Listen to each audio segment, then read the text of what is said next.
இன்றைக்கு பொதுக்காலத்தின் 7ஆம் வாரம் மே மாதம் 20ஆம் தேதி திங்கட்கிழமை. மரியா திரு அவையின் தாய், சியன்னா நகர் புனித பெர்னார்டின் அருள் பணியாளருடைய நினைவு விழா.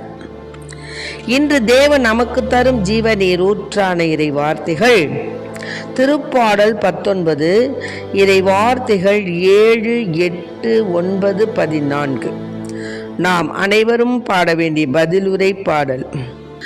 ஆண்டவரின் நியமங்கள் சரியானவை, இதயத்தை மகிழ்விப்பவை. ஆண்டவரின் நியமங்கள் சரியானவை, இதயத்தை மகிழ்விப்பவை. ஆண்டவரின் திருச்சட்டம் நிறைவானது, அது புத்துயிர் அளிக்கின்றது. ஆண்டவரின் ஒழுங்குமுறை நம்பத்தக்கது, எளியவருக்கு அது ஞானம் அளிக்கின்றது. ஆண்டவரின் நியமங்கள் சரியானவை, இதயத்தை மகிழ்விப்பவை. ஆண்டவரின் நியமங்கள் சரியானவை, இதயத்தை மகிழ்விப்பவை. ஆண்டவரின் நியமங்கள் சரியானவை, அவை இதயத்தை மகிழ்விக்கின்றன. ஆண்டவரின் நியமங்கள் சரியானவை, இதயத்தை மகிழ்விப்பவை. ஆண்டவரின் கட்டளைகள் ஒளிமயமானவை, அவை கண்களை ஒளிர்விக்கின்றன. ஆண்டவரை பற்றிய அச்சம் தூயது, அது எந்நாளும் நிலைத்திருக்கும். ஆண்டவரின் நீதி நெறிகள் உண்மையானவை. ஆண்டவரின் நியமங்கள் சரியானவை, இதயத்தை மகிழ்விப்பவை. ஆண்டவரை பற்றிய அச்சம் தூயது, அது எந்நாளும் நிலைத்திருக்கும். ஆண்டவரின் நீதி நெறிகள் உண்மையானவை, அவை முற்றிலும் நீதியானவை. ஆண்டவரின் நியமங்கள் சரியானவை, இதயத்தை மகிழ்விப்பவை. என் கற்பாரையும் மீட்பருமான ஆண்டவரே, என் வாயின் சொற்கள் உமக்கு ஏற்றவையாயிருக்கட்டும். என் உள்ளத்தின் எண்ணங்கள் உமக்கு உகந்தவையாயிருக்கட்டும். என் கற்பாரை மீட்பருமான ஆண்டவரே, என் வாயின் சொற்கள் உமக்கு ஏற்றவையாய் இருக்கட்டும். ஆண்டவரின் நியமங்கள் சரியானவை, இதயத்தை மகிழ்விப்பவை. ஆண்டவரின் நியமங்கள் சரியானவை, இதயத்தை மகிழ்விப்பவை. இன்றைக்கு நாம் தேவன் தரும் ஜீவநீர் ஊற்றான இறை வார்த்தைகளை கேட்டோம். என்னென்னா, ஆண்டவருடைய நியமங்கள் எப்போவுமே சரியான. ஆண்டவர் என்றால் ஆண்டவர், அவருக்கு ஈடு இணை கிடையாது. அவருடைய நியமங்கள் எப்பொழுதும் சரியான விதத்தில் இருக்கும். சொன்ன சொல் மாறாத தேவன். அவை நமது இதயத்தை மகிழ்விக்கக்கூடியதாகத்தான் இருக்குமே தவிர, நமக்கு துன்பங்களோ துயரங்களோ நமக்கு இடைஞ்சல்களோ இடர்பாடுகளோ தரக்கூடியதாக இருக்காது. ஏன்னா தூய ஆவியானவருடைய கனிகள்லாம் மிகவும் அன்பு, மகிழ்ச்சி இதான். ஆக அப்படிப்பட்ட அந்த தூய ஆவியானவருடைய அபிஷேகத்தை பெற்ற நாம் ஆண்டவருடைய நியமங்கள் சரியானவை என்பதை உணர்ந்தவர்களாகத்தான் நம்ம மாறுகிறோம். ஏன்னா தூய ஆவியானவர் ஊனியல்புக்குரிய செயல்களை களைந்து புது வாழ்வுக்கு நம்ம அழைச்சிட்டு போகிறார். அதனால் ஆண்டவருடைய நியமங்கள் சரியானவை என்பதை நாம் உணர்ந்து கொள்கிறோம், கண்டு கொள்கிறோம். அவை இதயத்துக்கு ஒரு மகிழ்ச்சியை தான் தருது. தூய ஆவியானவருடைய அந்த ஆண்டவருடைய நியமங்கள்லாம் படிக்கும்போது பார்த்தோம்னா நற்செய்தியில் முழுவதுமாக உள்ள வார்த்தைகளை நாம் கவனிக்கணும். ஏன்னா ஞானம் தரும் பணிவாலும் நன்னடத்தையாலும் நமக்கு நம்மிடையே ஞானமும் அறிவாற்றலும் உடையவர் யாராவது இருந்தால் ஞானம் தரும் பணிவாலும் நன்னடத்தையாலும் அவற்றை காட்டட்டும் அப்படிங்கிறாங்க. அது மாதிரி நாம் இருக்கும் பொழுது, ஞானம் தரும் பணிவாலும் நன்னடத்தையாலும் நாம் இருக்கும் பொழுது நம் உள்ளத்தில் பொறாமை இருக்காது, மனக்கசப்பு இருக்காது, கட்சி மனப்பான்மை இருக்காது. அதை பற்றி நாம் பெருமை பாராட்டவும் மாட்டோம். அப்புறம் உண்மையை எதிர்த்து பொய் சொல்ல மாட்டோம். இத்தகைய ஞானம் விண்ணிலிருந்து வருவது அல்ல, ஆனால் அது மண்ணுலகை சார்ந்தது, அது மனித இயல்பு சார்ந்தது. எது?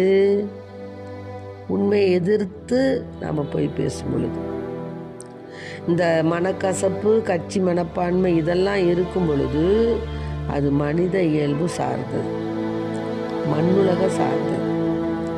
அது பொறாமையும் கட்சி மனப்பான்மையும் உள்ள இடத்துல குழப்பமும் எல்லா கொடும் செயல்களும் நடக்கும். ஆனால் விண்ணிலிருந்து வரக்கூடிய ஞானத்தின் தலையாய பண்பு என்ன தெரியுங்களா? தூய்மை. அந்த தூய்மை எப்பொழுதும் அமைதியை நாடும், பொறுமை கொள்ளும், இணங்கி போகும் தன்மை உடையதாக இருக்கும், இரக்கமும் நற்செயல்களும் நிறைந்ததாக இருக்கும், நடுநிலை தவறாது, வெளிவேடமற்றது, அமைதி என்றும் அமைதி. அதுதான் விண்ணிலிருந்து வரக்கூடிய ஞானத்தின் தலையாய பண்புகள்.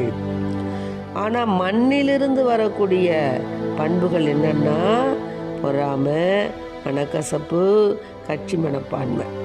ஆக நாம் எதை தேர்ந்தெடுக்க வேண்டும் என்பது நம்மளுக்கு தேவன் நல்ல ஒரு அறிவை கொடுத்துருக்கிறார். அதனால தான் இயேசு கிறிஸ்து சாவை அழித்து அழியா வாழ்வை நற்செய்தியின் வழியாக ஒளிரச் செய்தார். 2 தீமோத்தேயுல 7:1 10வது வார்த்தை, இயேசு கிறிஸ்து சாவை அழித்து அழியா வாழ்வை நற்செய்தியின் வழியாக ஒளிரச் செய்திருக்கிறார். ஆகவே அன்புக்குரியவர்களை, நாம் எப்போவுமே ஞானம் தரும் பணிவாலும் நடத்தையாலும் நன்னடத்தையாலும் நாம் நடத்தப்பட வேண்டும். ஆமாம், ஏன்னா தூய ஆவியா, அதாவது விண்ணிலிருந்து வரக்கூடிய அந்த ஞானத்தின் தலையாய பண்புகளான அமைதி, இணங்கி போகும் தன்மை, இரக்கம், நற்செய்திகள் நிறைந்தவர்களாக நாம் இருக்கும் பொழுது ஆண்டவருடைய நியமங்கள் நமக்கு சரியானவையாக தோன்றும், அவை இதயத்தை மகிழ்விக்கும். அதனால தான் நாம் நம்பிக்கையற்ற தலைமுறையினராக வாழக்கூடாது. நம்பிக்கை உள்ளவர்களாக, இறைவனில் நாம் பற்றுறுதி உள்ளவர்களாக நாம் வாழணும். ஆமாம்,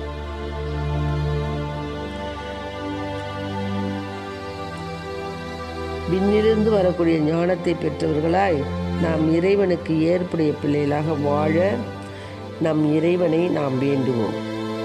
ஏனெனில் நாம் நம்பிக்கையற்ற தலைமுறையினராக வாழாமல், தேவனே சொல்லியிருக்கிறார், மார்க் எழுதிய நற்செய்தி 9:14-16வது வசனத்தில் என்ன சொல்கிறார்னா,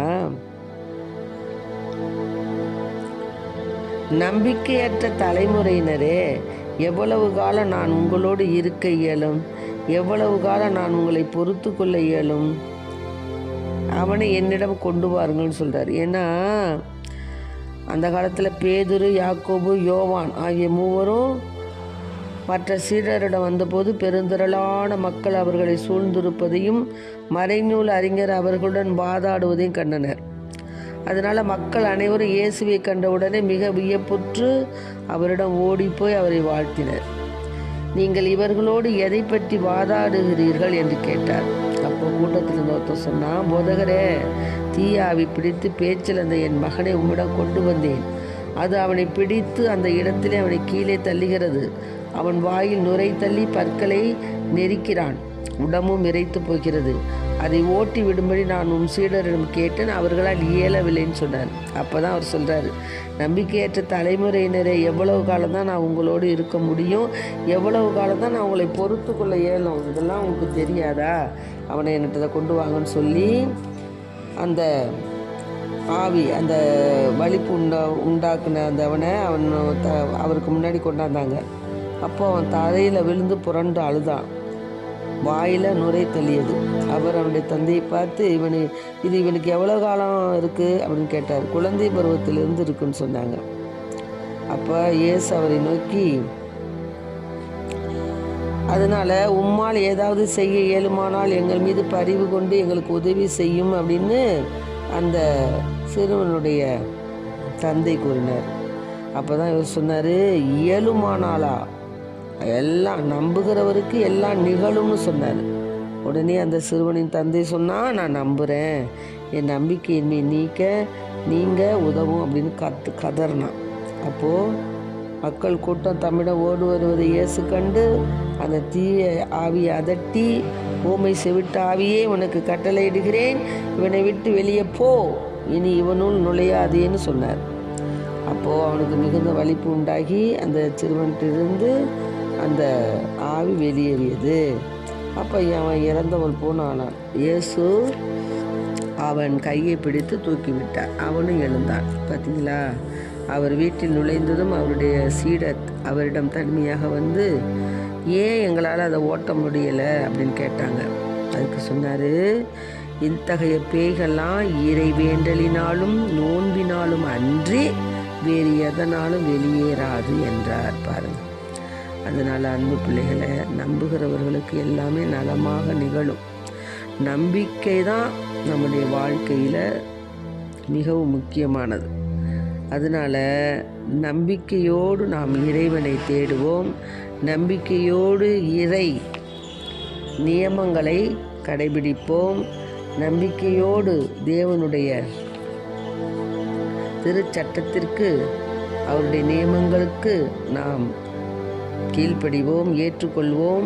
அவை நம் இதயத்தை மகிழ்விப்பவையாக அமையுமே ஒழிய நம் வாழ்வில் பெரும் துயரமோ துன்பமோ நிகழாது.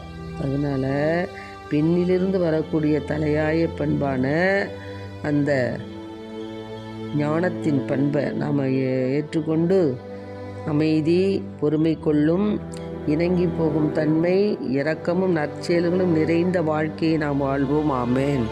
இயேசுவுக்கு புகழ், இயேசுவுக்கு நன்றி. இயேசுவின் ரத்தம் எங்கள் ஜெயம். அறிவாள்.